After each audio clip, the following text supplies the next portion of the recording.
I'm Molly, and I'll be reading for the narrator.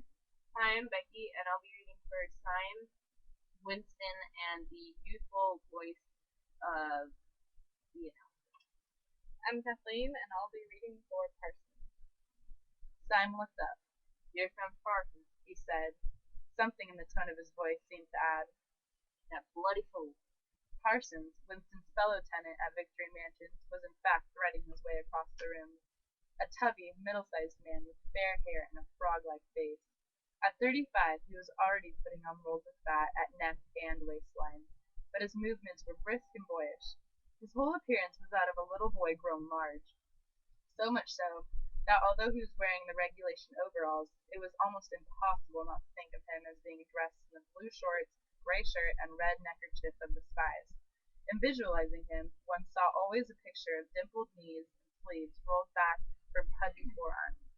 Parsons did, indeed, invariably revert to shorts when a community hike or any other physical activity gave him an excuse for doing so. He greeted them both with a cheery "Hello, hello," and sat down at the table, giving off an intense smell of sweat. Beads of moisture stood all over his pink face. His powers of sweating were extraordinary. At the community center you could always tell when he had been playing table tennis by the dampness of the bat handle. Syme had produced a strip of paper on which there was a long column of words, and was studying it with an ink pencil between his fingers. Look at him working away in the lunch hour, said Parsons, nudging Winston. Gee, miss, eh? What's that you got me there, old boy? Something a bit too brainy for me, I expect. Smith, old boy, I tell you why I'm chasing you. It's that sub you forgot to give me. What sub's that?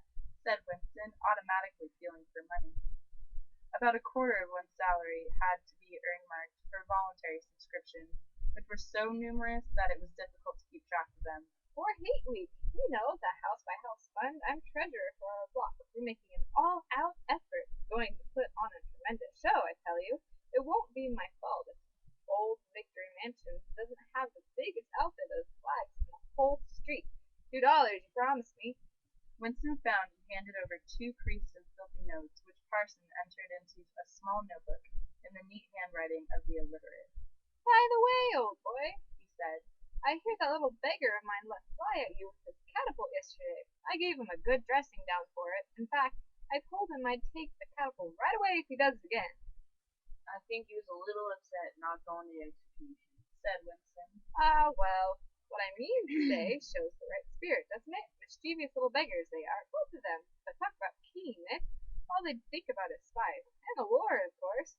Do you know what that little girl of mine did last Saturday when her troop was on a hike out Berhamstead way? She got 2 other girls to go with her, slipped off from the hike, and spent a whole afternoon following a strange man.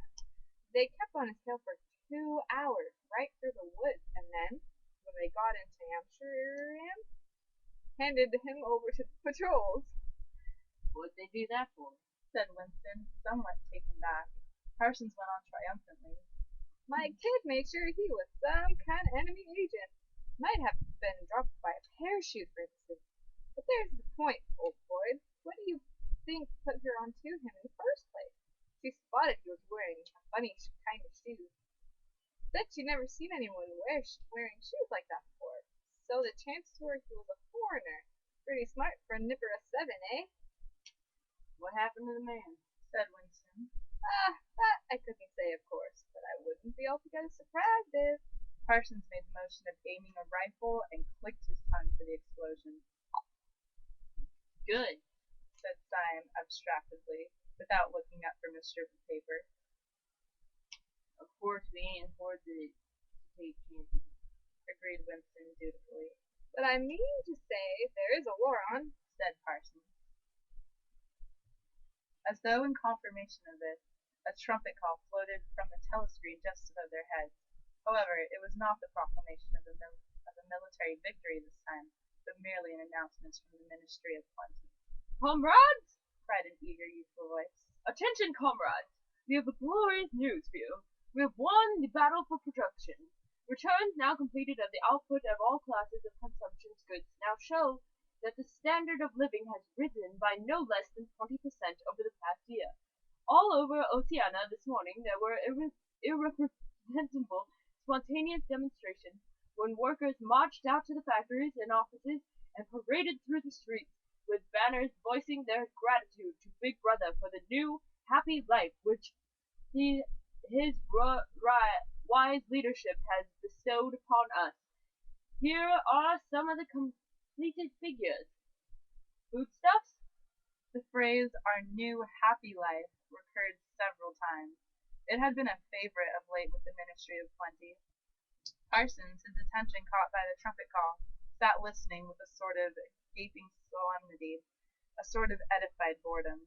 He could not follow the figures, but he was aware that they were in some way a cause for satisfaction. He had lugged out a huge and filthy pipe, which was already half full of charred tobacco. With the tobacco ration at 100 grams a week, it was seldom possible to fill a pipe up to the top. Winston was smoking a Victory cigarette, which he held carefully horizontal. The new ration did not start till tomorrow, and he had only 4 cigarettes left. For the moment he had shut his ears to the remoter noises, and was listening to the stuff that had streamed out of the telescreen. It appeared that there had even been demonstrations to thank Big Brother for raising the chocolate ration to 20 grams a week, and only yesterday, he reflected, it had been announced that the ration was to be reduced to 20 grams a week. Was it possible that they could swallow that after only 24 hours? Yes, they swallowed it. Parsons swallowed it easily, with the stupidity of an animal.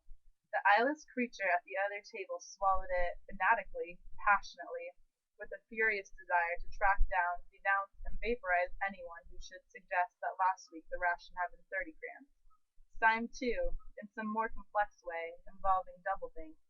Syme swallowed it. Was he, then, alone, in the possession of a memory?